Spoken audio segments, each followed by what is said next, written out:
রান্না এখনো হয়নি বর্তা? হয়নি মানে 9টা বেজে গেছে, এখনো রান্না হয়নি? কি যে করে আর মাকে বলেছিস আমি হোটেলে খেয়ে নেবো, শিগগির আমার দাঁড়িয়ে রয়েছে। মার হাতটা পুড়ে গেছে বর্তা, ভাতের ফ্যান করাতে গিয়ে মার হাতটা পুড়ে গেছে।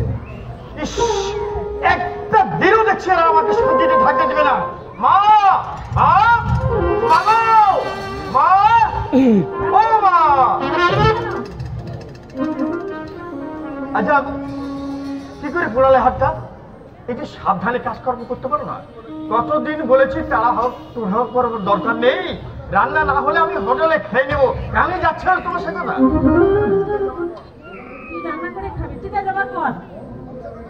আমি তো তোদের বেঁচে আছি, হোটেলে খাবি? থাক, আর চোখে জল ফেলতে হবে না। দেখি দেখি দেখি কতটা পুড়ে হাতটা দেখি। দেখতে দাও না বাবু। কিছু হয়নি। হয়নি তো দেখতে দিচ্ছ না কেন বাবা? দেখতে দাও না।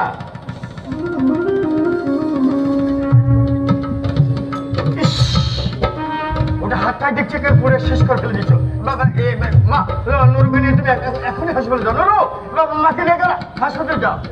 এর জন্য আমি তোমাকেই দায়ী করবো দাদা। নুরু, কতদিন তোমাকে বলেছি একটা বিয়ে করো, ঘরে যদি একটা বউ থাকতো মাকে তো একটু শান্তি দিতে পারতো। বছরে 365 দিন সমানে কেটে যাচ্ছে মা, কঠিন অসুখ বিসুখ না হলে বিশ্রামের প্রশ্নই ওঠে না। মানুষ তো যন্ত্র নয় দাদা। তোরা বুঝতে পারছিস না কেন? সামান্য মাইনেতে আমাদের নিজেদের চলে যায়। বাড়তি একটা মানুষের দায়িত্ব নিতে সম্ভব? একটু বাস্তবমুখী হতে শিখবে, বুঝলি? একটু বাস্তবমুখী হতে শেখ। কল্পনা মানুষ করানো সহজ, কিন্তু বাস্তব। থাম বাবা থাম, তোকে আর বিয়ে করতে হবে না। আমি মরে চিতায় গেলে তারপর তুই বিয়ে করিস। আর চোখে জল ফেলতে হবে না। আমার কপালে শান্তি না থাকলে কেউ আমাকে শান্তি দিতে পারবে না। এই অদৃষ্টের বিড়ম্বনা কে খণ্ডাবে বল? নইলে তোর বয়সী ছেলেরা বউ ছেলে নিয়ে সংসার করছে, আর তুই? কি মুশকিল। আসলে বিয়ে করবার ইচ্ছা তোমার নেই দাদা। সেম পোস্টে চাকরি করে বিনয় তার বউ ছেলে নিয়ে ঘর সংসার করছে না? তোমার বন্ধু দিব্যেন্দুদা,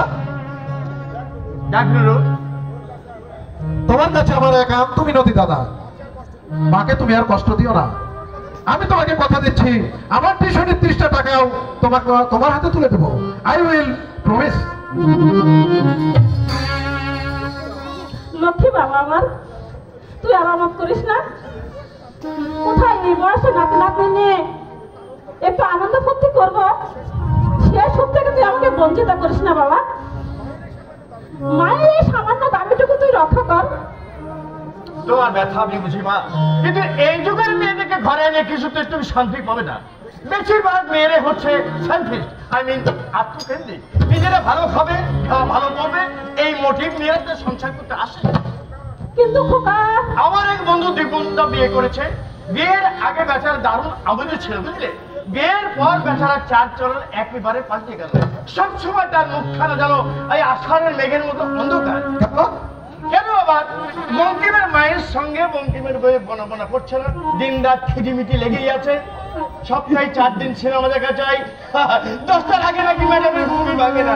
অথচ বঙ্কিমের মা হচ্ছে সবাইকে আমলের মা।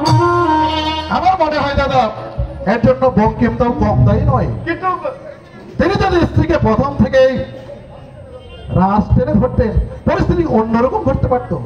কিন্তু তুমি যদি বিয়ে করে বউকে মাথায় তুলে রাখো। একটা কথা রাখিস, মনে রাখিস, এই শৈলেনকে বলে মানুষ, সে জানোয়ার নয়। আমার মাকে আমার বাবাকে যে বউ এসে অশ্রদ্ধা করবে, সেই বউ নিয়ে আর যেই ঘর করুক, এই শৈলেন গাঙ্গুলি ঘর করবে না। ভগবানের আশীর্বাদে তোমাদের এই সংসারে এলাম। তোমাদের অকৃতম স্নেহ মমতায় আমি বড় হয়েছি। তোমার বক্ষ সুধা পান হয়ে আমি এত বড় হয়েছি। সেই মাকে, সেই বাবাকে যে বয়সে অশ্রদ্ধা করবে, আমি তাকে কিছুতেই মার্জনা করবো না। বাবু, একটা কথা বটে, আমাকে সাথে ছুটি দিতে হবে, ওই ঘর বেজাবো। তোর ঘর ঘরে যাবার বাইরে উঠলো কেন রে ভুবন? এই তো কয়েকদিন আগেই বাড়ি থেকে বেরিয়ে আসলি। এখন চলে গেলে কি করে হবে রে বাবা? আলুটা লাগিয়ে যাস, কাটা দশেক মাত্র জমি, তাও যদি পড়ে থাকে আমাদের চলবে কি করে? এই দেশে তোর মা বাবা নেই? হ্যাঁ, বিয়েও করিনি। হ্যাঁ। আমি দেশে যাবো রে বাবু, তোরা কোন যুগে যাবি? বলবো বাবু, বলবো হ্যাঁ, বল না, কি বলবি? বলবো আমি একটা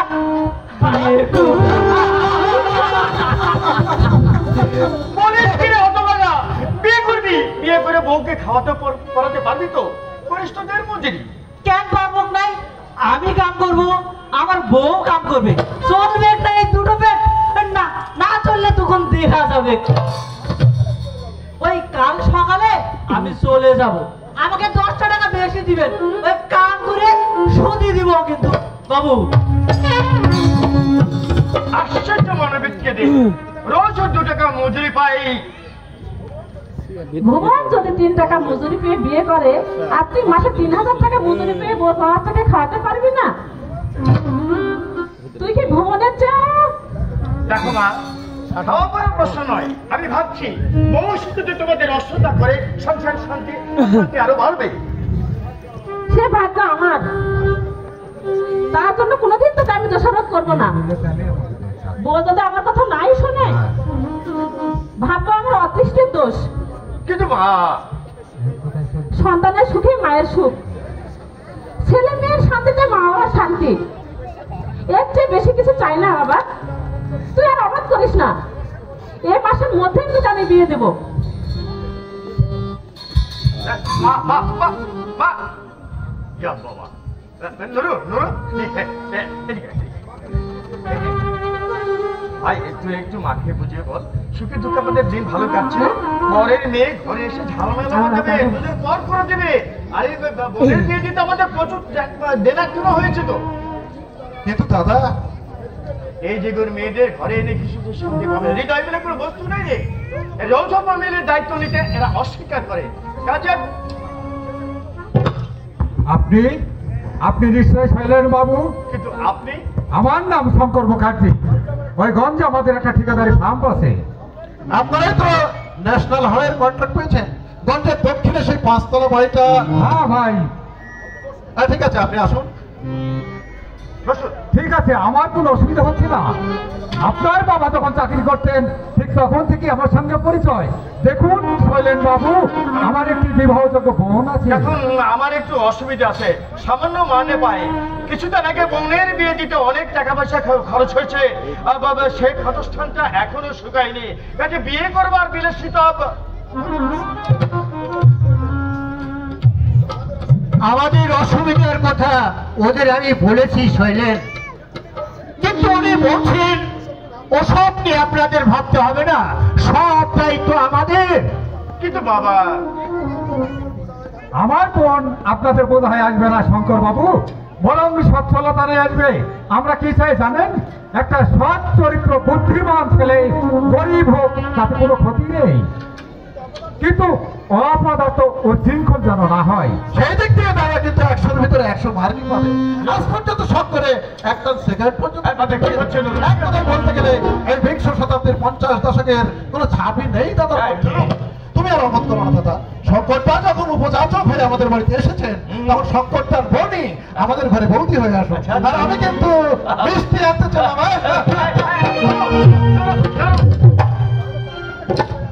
তাহলে পাত্রী দেখতে কবে যাচ্ছেন শৈলেন বাবু? মামা দেখলেই হবে। আমি দেখে এসেছি শৈল, লক্ষ্মী প্রতিমার মতো মেয়ে, বিয়ে পাশ করেছে, এমন ভদ্র স্বভাব, কি বলবো তোকে, আমার পায়ে হাত দিয়ে প্রণাম করলো শর্মা। আচ্ছা, তাহলে হ্যাঁ বাবা, পাত্রী আমার খুব পছন্দ। ও মেয়ে সংসারে এলে সংসারের ট্রেনে বদলে যাবে, আমি হরফ করে বলতে পারি। তুই শঙ্কর বাবুকে নিয়ে আয় বাবা, আমি পাশের বাড়ি থেকে পাজিটা নিয়ে আসি।